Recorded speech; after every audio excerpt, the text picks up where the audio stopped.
the comic genius of Stan Laurel.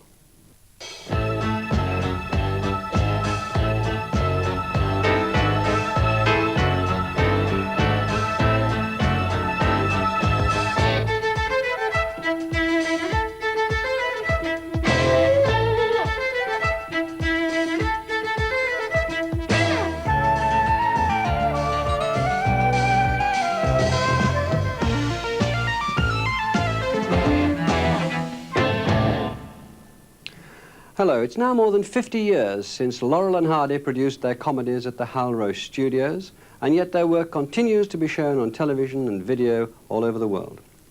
Their appreciation society, the Sons of the Desert, has an international following with over 5,000 dedicated and flamboyant members in the UK alone.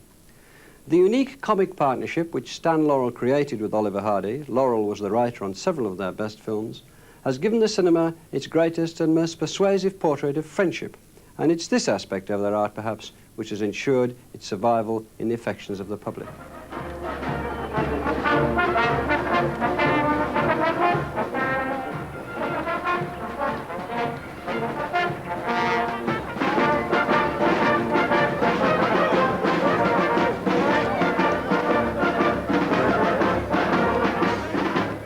Ulverston in Cumbria, the 16th of June, 1990.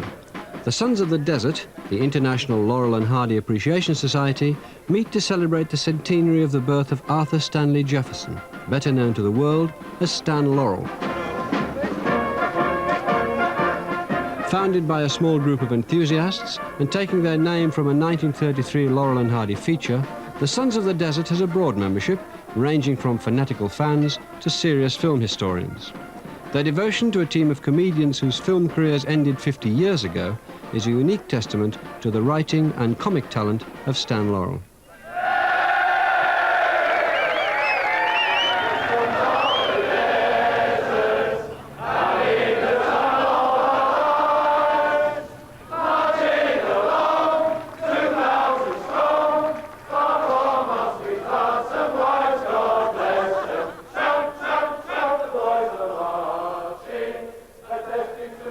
I was born in England, in Ulverston, Lancashire, and my family were a theatrical family.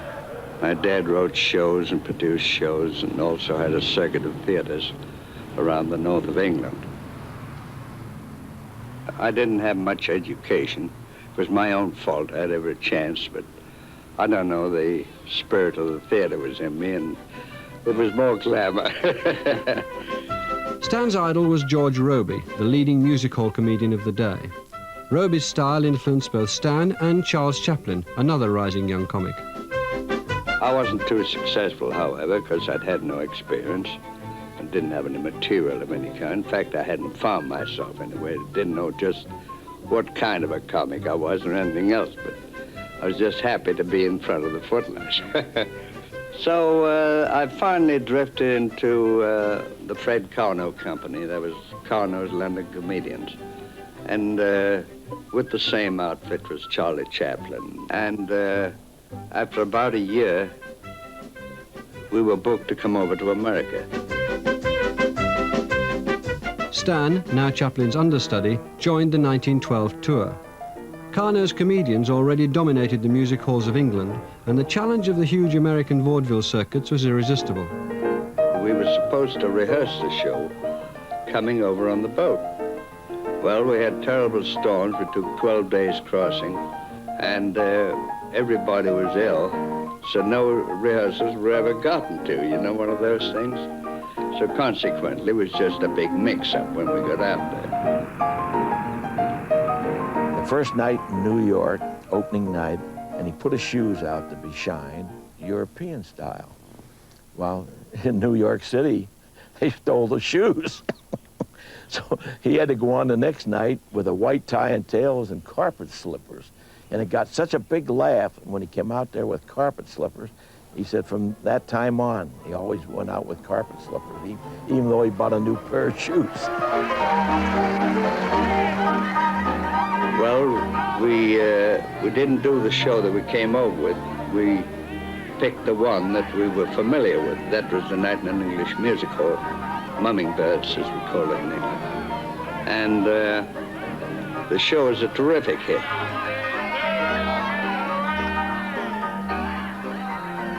Well, certainly Carnot has a lot to do with the shaping of American film comedy, because Carnot was a very important influence in the careers of Charles Chaplin and Stan Laurel. Carnot had a peculiar style of comedy which was a combination of knockabout and slapstick and pathos. The talents of Charles Chaplin were quickly recognized in America, and by Christmas, he'd signed a movie contract with the comedy producer Max Sennett.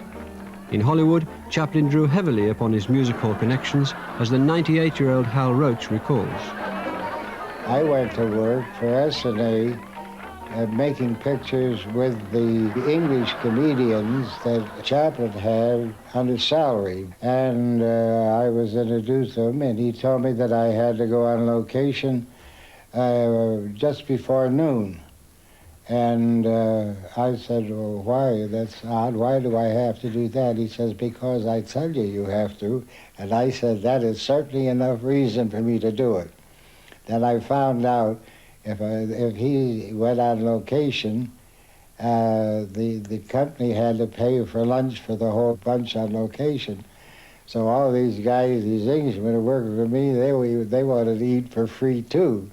So I did what he said. We'd go out and make one scene, then go to the cafeteria, and these English comics would fill a tray so full of food they could hardly carry it. I'm sure they didn't have to eat any dinner when they got through with the luncheon that the studio paid for. Chaplin's patronage to his old Carnot companions did not extend to Stan Jefferson. Deprived of its star, Carnot's show had folded, and Stan was left to make his way in vaudeville. A friendly note from Chaplin in Hollywood, "Well, Stan, may our path be a rosy one, your old pal Charles Chaplin," didn't materialize into any practical help. Chaplin zoomed very quickly to the heights of the profession. Stan remained in vaudeville for 6 or 8 years after that before trying on various occasions to work here in pictures. It wasn't that he expected help, but it would have been welcomed at that time. Ironically for Stan, his success on vaudeville derived from his skillful impersonation of Charlie Chaplin. For the next 5 years, as Chaplin's career reached its zenith, Stan Jefferson toured the vaudeville circuits of America, acquiring a series of partners along the way, and a new stage name, Laurel. In 1917, Stan Laurel arrived in Los Angeles, already the movie capital of the world. Well, I first made a picture for Bronco Billy Anderson. He asked me if I'd ever been in pictures, or had any idea, and I said no. He said, well, he says, how'd you like to make some comedies for me? Well, he had a director with him at that time called Jess Robbins. So Anderson called him up and said, I got a new comic, I want you to make this pilot picture with him. So he brought his cameraman over to direct this